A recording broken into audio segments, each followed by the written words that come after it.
So this is the War Memorial Gardens on the left-hand side.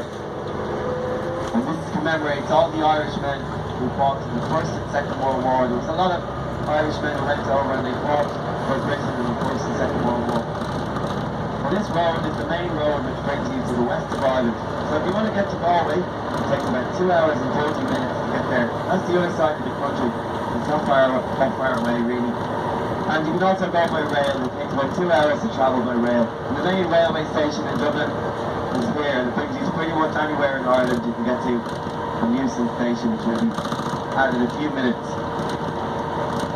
So you go on the red route. The red route brings you to the Phoenix Park. If you look over to the left-hand side into the distance, you can see the Phoenix Park, all that green area, all those trees. That's the Phoenix Park, and that's the second largest park in Europe.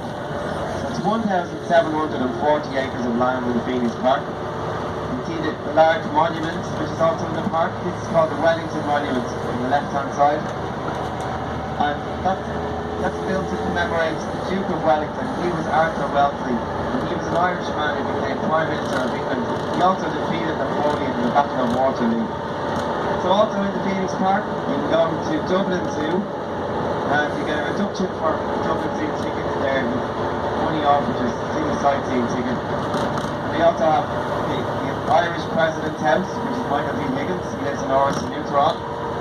And the US Ambassador's residence is also there. So there's lots to see in the Phoenix Park. Now we won't be going in there at the moment. So if you do want to go there, you can get off here and stop just in front of Euston Station if you want to go and visit the Phoenix Park. And just beside the park they have Nancy Hand's Pub, where you can get a complimentary glass of Guinness with your city sightseeing ticket as well.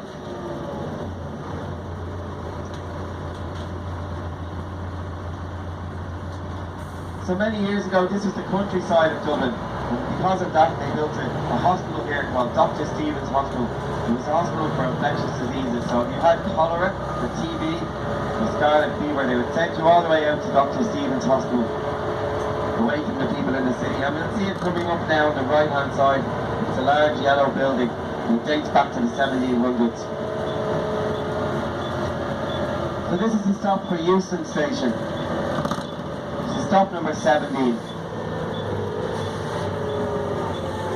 So this is Dr. Stephen's Hospital on the right hand side.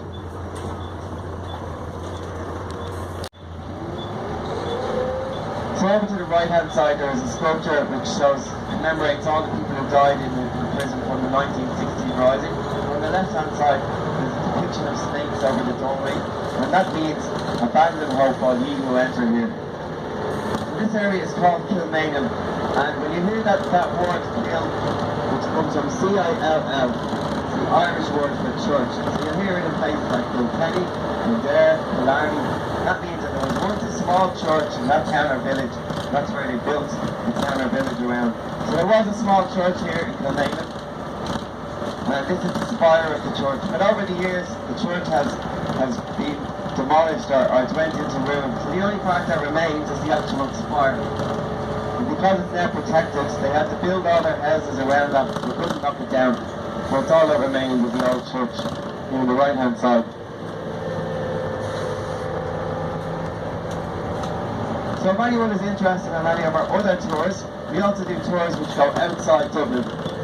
So there's many of the tours. So we go to the Cliffs of Moher, we do a day tour, and that's on the west of Ireland.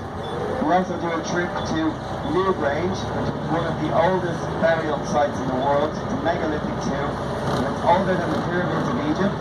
It's also older than Stonehenge. So it's a very, very old burial site. And we also go to Belfast, which